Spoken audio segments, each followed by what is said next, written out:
जय हिंद। वंदे मातरम। नमस्कार friends, GDP जी के स्टडी यूट्यूब चैनल में मैं कमल ठाकुर आप सबका स्वागत करता हूं। आज की वीडियो में मैं भारतीय कला और संस्कृति से संबंधित जनरल नॉलेज के ऐसे प्रश्न लेके आया हूं जो आपके आने वाले एग्जाम जैसे कि रेलवे और अन्य ऑल इंडिया लेवल के एग्जाम के लिए महत्वपूर्ण साबित होंगे। तो चलिए फ्रेंड्स, बिना समय को वेस्ट किए आज की वीडियो को शुरू करते हैं। तो हमारी आज की वीडियो का पहला प्रश्न है, राग मियाँ की मल्हार का रचयिता किसे माना जाता है? राग मियाँ की मल्हार का रचयिता किसे माना जाता है? तो इस क्वेश्चन के आप लोगों के सामने चार ऑप्शन है, तानसेन, बैजू बावरा, अमीर खुसरो या स्वामी हरिदास। तो इस क्वेश्चन का सही आंसर होगा option number A, Tansen. Tansen ji राग मियाँ की मल्हार के रचयिता हैं, आपने याद रखना है, बहुत इंपॉर्टेंट क्वेश्चन है ये। क्वेश्चन नंबर 2, प्रार्थना समाज के संस्थापक कौन थे? तो आपके सामने चार ऑप्शन है, बाल गंगाधर तिलक, आत्माराम पांडुरंग, श्रीमती एनी बेसेंट या रास बिहारी बोस। तो इस क्वेश्चन का सही आंसर होगा option number B, Atmaram Pandurang. Atmaram Pandurang Prarthana Samaj के संस्थापक है, आपने याद रखना है, ये भी बहुत ही महत्वपूर्ण क्वेश्चन है। क्वेश्चन नंबर 3 है, महावीर स्वामी का जन्म किस राजघराने में हुआ था? तो आपके सामने चार ऑप्शन है, मौर्य, लिच्छवी, सातवाहन या क्षत्रिय। तो इस क्वेश्चन का सही आंसर होगा ऑप्शन नंबर डी, क्षत्रिय। महावीर स्वामी का जन्म क्षत्रिय राजघराने में हुआ था, आपने याद रखना है, ये भी आपके एग्जाम के लिए महत्वपूर्ण क्वेश्चन है। क्वेश्चन नंबर 4 है, महात्मा बुद्ध का महापरिनिर्वाण किस नगर में हुआ था? यानी महात्मा बुद्ध की मृत्यु किस नगर में हुई थी? तो आपके सामने चार ऑप्शन है, लुम्बिनी, बोध गया, कुशीनगर या कपिल वस्तु। तो इस क्वेश्चन का सही आंसर होगा option number C, Kushinagar. Kushinagar में महात्मा गांधी जी को महापरिनिर्वाण प्राप्त हुआ, यानी कि उनकी मृत्यु हुई थी। लुम्बिनी में उनका जन्म हुआ था और बोध गया में उनको ज्ञान की प्राप्ति हुई थी, आपने याद रखना है।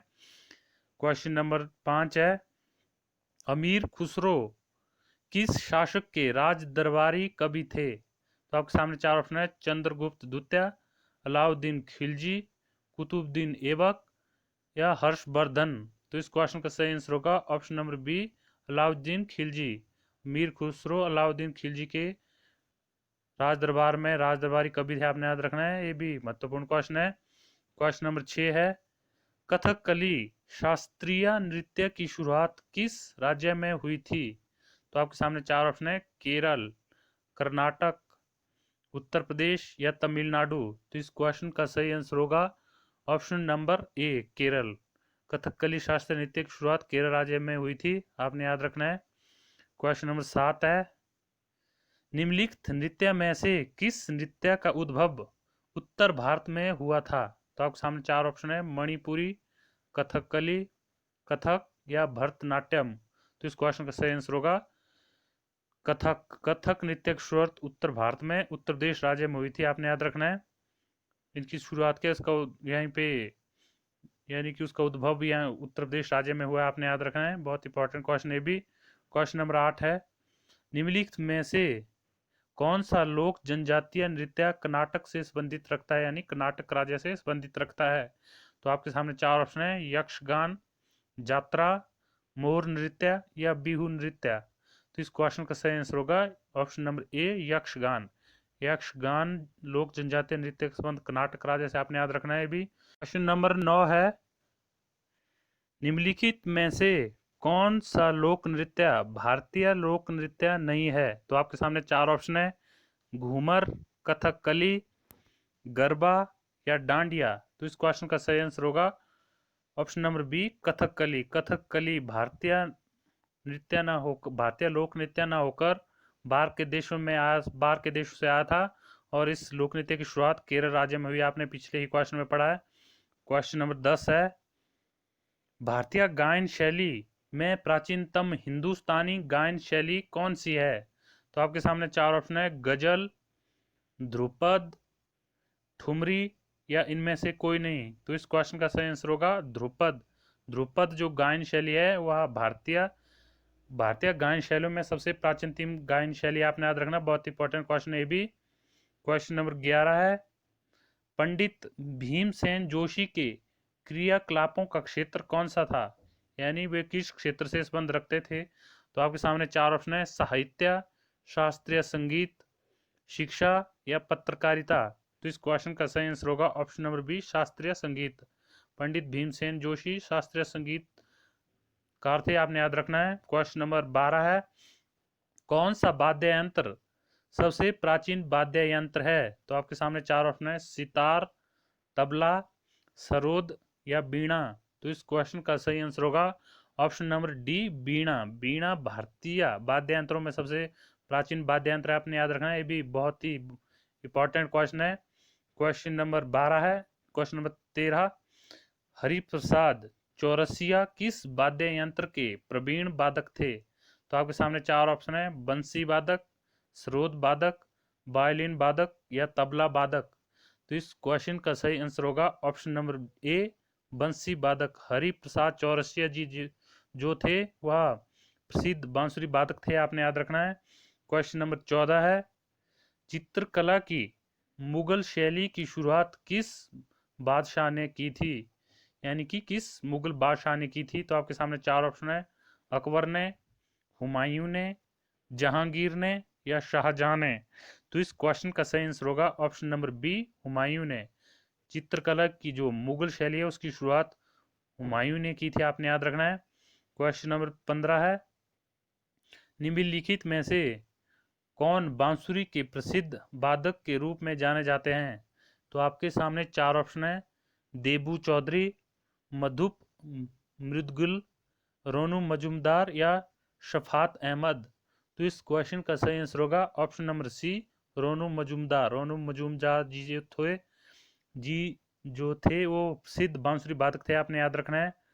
क्वेश्चन नंबर 16 है, सितार का जनक निम्नलिखित में से किसको माना जाता है? तो आपके सामने चार ऑप्शन है, तानसेन, बैजू बावरा, अमीर खुसरो या बड़े गुलाम अली खान। तो इस क्वेश्चन का सही आंसर होगा अमीर खुसरो। सितार के जो जनक है वो अमीर खुसरो है, आपने याद रखना। ए अलाउद्दीन खिलजी के राज दरबारी कभी है, हमने पिछले ही क्वेश्चन में पढ़ा, तो आपको इसके बारे में याद होना चाहिए। दोनों ही क्वेश्चन आपके एग्जाम में पूछे जा सकते हैं। क्वेश्चन नंबर 17 है, निम्नलिखित में से किस क्षेत्र में अमृता शेरगिल सिद्ध हुई थी? तो आपके सामने चार ऑप्शन है, मूर्तिकार, चित्रकार, संगीतकार या नृत्यांगना। तो इस क्वेश्चन का सही आंसर होगा ऑप्शन बी, चित्रकार। अमृता शेरगिल जी जो थी वह प्रसिद्ध चित्रकार थी, आपने याद रखना है। क्वेश्चन नंबर 18 है, गुरु गोविंद सिंह जी द्वारा खालसा पंथ की स्थापना कब की गई थी? तो आपके सामने चार ऑप्शन है, 1599 ईस्वी, 1699 ईस्वी, 1799 ईस्वी या 1499 ईस्वी।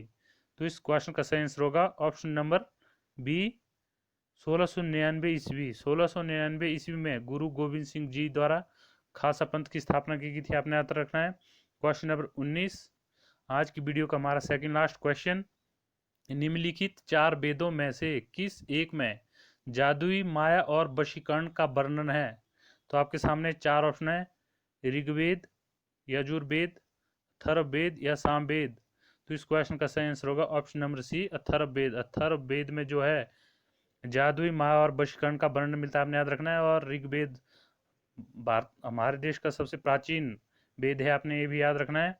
क्वेश्चन नंबर 20, आज की वीडियो का हमारा लास्ट क्वेश्चन, सिखों के 10वें एवं अंतिम गुरु गुरु गोविंद सिंह जी का जन्म कहाँ पे हुआ था? तो इस क्वेश्चन के चार ऑप्शन है, अमृतसर में, दिल्ली में, पटना में या कोलकाता में। तो इस क्वेश्चन का सही आंसर होगा ऑप्शन नंबर सी, पटना में। पटना में सिखों के 10वें गुरु गुरु गोविंद सिंह जी का जन्म हुआ, आपने याद रखना है, जिसको प्राचीन समय में पाटलिपुत्रा के नाम से जाना जाता था। तो ये थी हमारी आज की वीडियो। हमारी आज की वीडियो को देखने के लिए आपका बहुत बहुत धन्यवाद। Thanks for watching my video. Please like, comment and share my video. आप मेरी इस वीडियो को फेसबुक सहित अन्य सोशल मीडिया प्लेटफॉर्म पर शेयर कर दें और साथ में ही मेरी YouTube channel JDP GK study को सब्सक्राइब कर लें।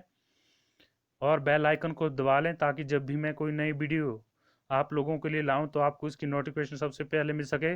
साथ में ही आप मुझे इंस्टाग्राम पर भी फॉलो कर सकते हैं, यहाँ पर मैंने अपने इंस्टाग्राम की आईडी भी दी है। तो एक बार फिर मेरी वीडियो को देखने का आपका बहुत बहुत धन्यवाद। जय हिंद, जय भारत।